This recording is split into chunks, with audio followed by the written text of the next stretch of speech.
My name's Dan Parry-Williams. I'm Director of Engineering Design at McLaren Automotive, and I'd like to talk to you today about a man called Sir Isaac Newton.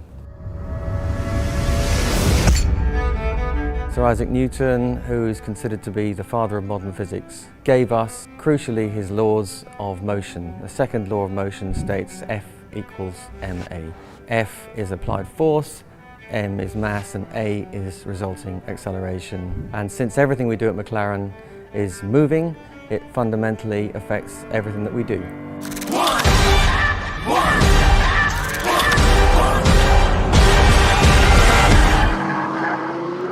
So we can clearly see the simple relationship between low mass and high acceleration, and why mass is so fundamentally important to car performance. And this driving principle has underpinned pretty much all high-performance road cars. Here at McLaren, it's just part of our DNA. It's something that is fundamental to everything that we do. And the way in which we do it is principally in 4 different ways. First of all, we have to design light. The most effective way to save weight is to never add weight in the first place. And the best way to do that is to make sure that when you design a part, it has multiple functions. So one part doing 3 or 4 jobs is much more efficient and means that you can just delete all of those other parts before you even add them.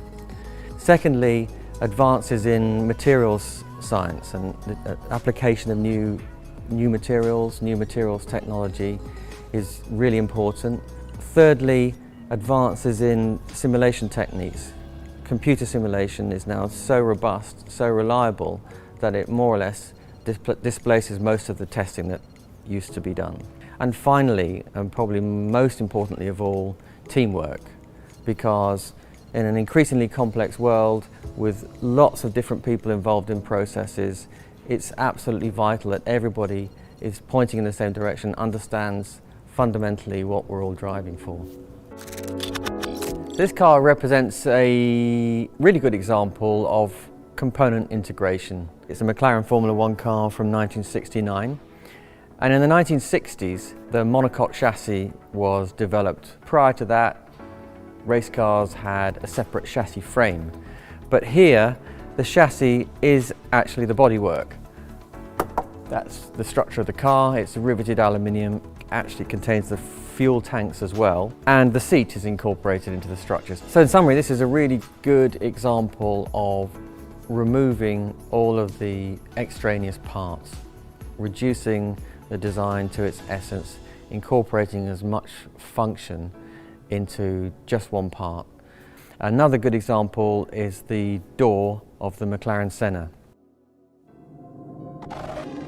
So the principle we adopted with the door of the Senna is that there's no interior trim. The exterior surface is really extreme in the case of the Senna.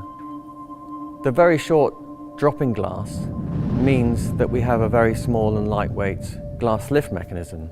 And because it's so small, it meant that we could effectively cut a hole right the way through the door in most of the lower part of the door, which we can close off either with a piece of glazing or a thin piece of carbon fibre. This makes the structure even more rigid. So it is in fact the lightest and most rigid door we've ever made.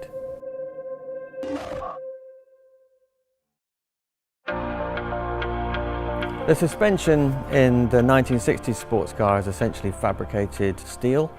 Suspension in a modern day Formula One car is moulded carbon fibre.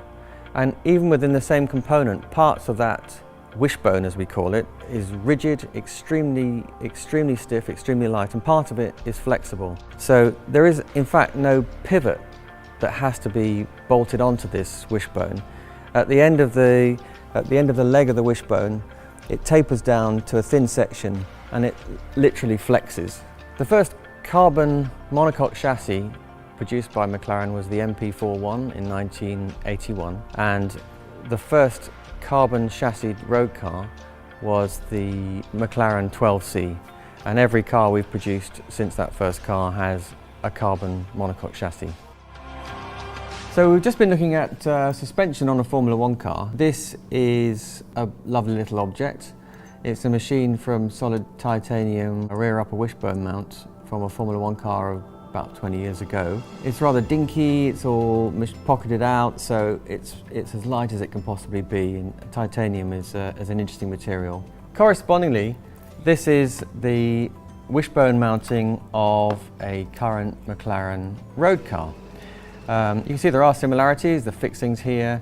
These parts are actually aluminium in order to try and save as much weight as possible. They're very much larger, and a lot of the reasons for the size of this part compared with that part relate to the weight of the cars themselves, but also the durability requirement of the car. So when you're designing for lightweight, normally you're designing for something to be as rigid as it can be and as light as possible, or as strong as it can be and as light as possible. In this case, we can compare the difference in weight and rigidity. You'll have to take my word for it with the weight, but this is an aluminium ring, and if I squeeze this, I get a good sense of how rigid that material is. That weighs about 7 grams. This component here is stainless steel. It weighs 3 times the weight of this one, but it's also 3 times more rigid. So depending on the application, this might be a better choice than that, or that might be a better choice. But in terms of the overall, what we call specific stiffness, very much the same. This part is titanium, same material as this. It's about 30% heavier than aluminium, getting on for the strength of steel, and that means in some applications it's a much more efficient solution, and certainly a really good way of saving weight where you need a high degree of strength. Of course, modern cars, whether they're racing cars or road cars, are extremely complicated. There are lots of people involved. Everybody needs to be working in the same direction, needs to be conscious of the overall goal. The ability for people to work together and the opportunity for people to work together is fundamental to the success of weight saving, because teamwork is also underpinning everything that we do.